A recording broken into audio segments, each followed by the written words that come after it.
We live in a world overflowing with conversations, yet starving for connection. Think about the last time you greeted someone with the usual, "Hi, how are you?" It slipped out of your mouth almost unconsciously, and the response, "Good, how about you?" came just as automatically. Polite? Yes. Predictable? Absolutely. But memorable? Hardly. The truth is, these generic phrases rarely spark curiosity, attraction, or trust. Instead, they flatten our exchanges into something shallow and forgettable. If you want to stand out, if you want your presence to linger in someone's memory, you need more than politeness.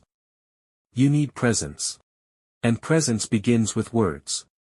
In this video, we'll explore 4 simple but transformative words: understand, sense, right, listen. Words that bridge psychology, Stoic wisdom, and modern neuroscience. Words that lower defenses, awaken emotions, and make people feel naturally drawn to you. Stay with me until the very end, because I'll share a simple alternative to "Hi, how are you?" A phrase so rare and refreshing that it can instantly shift the energy of any conversation. Section 1, the first word, understand. At the heart of "I understand you" is the word understand. It sounds ordinary, but in practice, it is one of the most extraordinary gifts you can give another human being. To understand is to say, "I see you. I hear you. Your inner world matters to me." Psychology of being understood. Modern psychology tells us that the need to feel understood is just as fundamental as the need for food, safety, or belonging. In fact, some studies show that when people don't feel understood, their brains interpret it as a kind of social rejection, activating the same regions associated with physical pain. Conversely, when someone says, "I understand you," and means it, the amygdala, the brain's alarm system, calms down. At the same time, the prefrontal cortex, responsible for empathy and regulation, lights up. That means understanding literally helps the other person move from reactivity to calm clarity. Everyday example. Imagine your friend comes to you after a long day, frustrated about a conflict at work.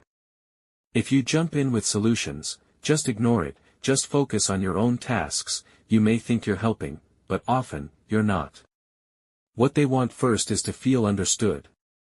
Look them in the eye and say slowly, "I understand you." Pause. Let silence do the work. That moment of validation is not small, it is magnetic. People naturally lean closer to those who soothe emotional chaos and replace it with relief. And relief, once felt, becomes addictive. Stoic perspective. The Stoics valued this discipline of understanding. Epictetus warned, "First learn the meaning of what you say, and then speak." To understand first is to master your own ego. Instead of reacting from pride, you respond from clarity. And clarity, in human interaction, is the beginning of connection. Section 2, the second word, sense. The next word is sense. At the heart of the phrase, "that makes sense," lies something powerful, recognition. When you say something makes sense, you are not simply agreeing. You are reflecting back that you listened deeply, processed carefully, and respected the reasoning behind another person's thoughts, even if you don't fully share them. Psychology of mirroring. Psychologists call this emotional mirroring.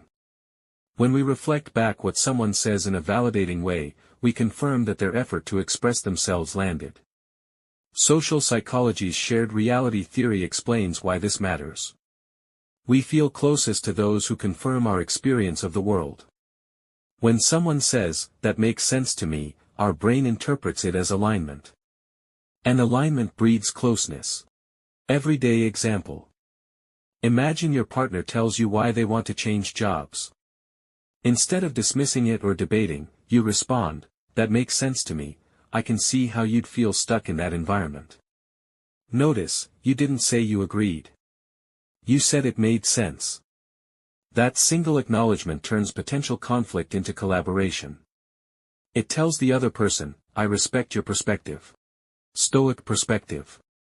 Marcus Aurelius reminded himself daily, "Be tolerant with others, and strict with yourself. To say, "that makes sense," is an act of tolerance. It shows discipline over the impulse to correct, dominate, or impose. And practically, it creates emotional safety.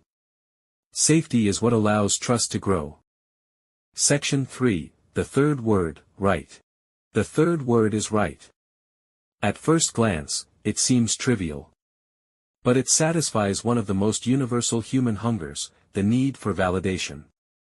Every person, no matter how confident, longs to hear, "You're right."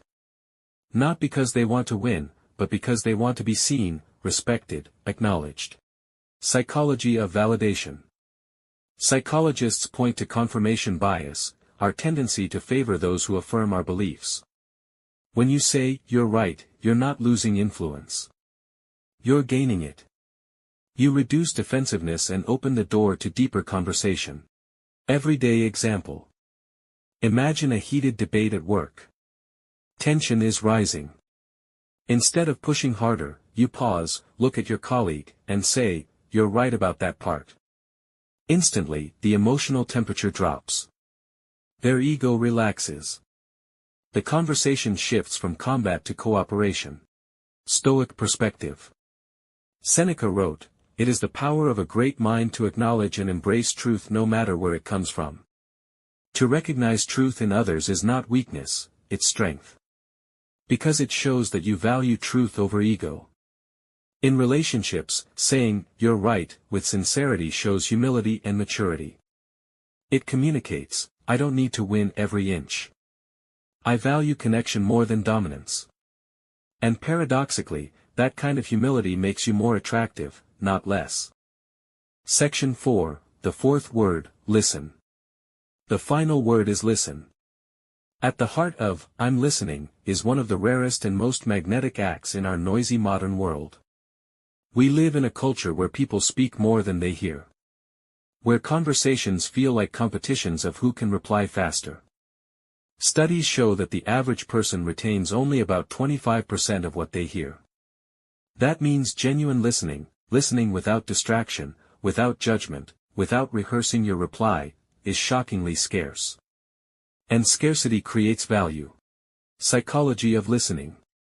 When you say, "I'm listening," and mean it, you're signaling presence.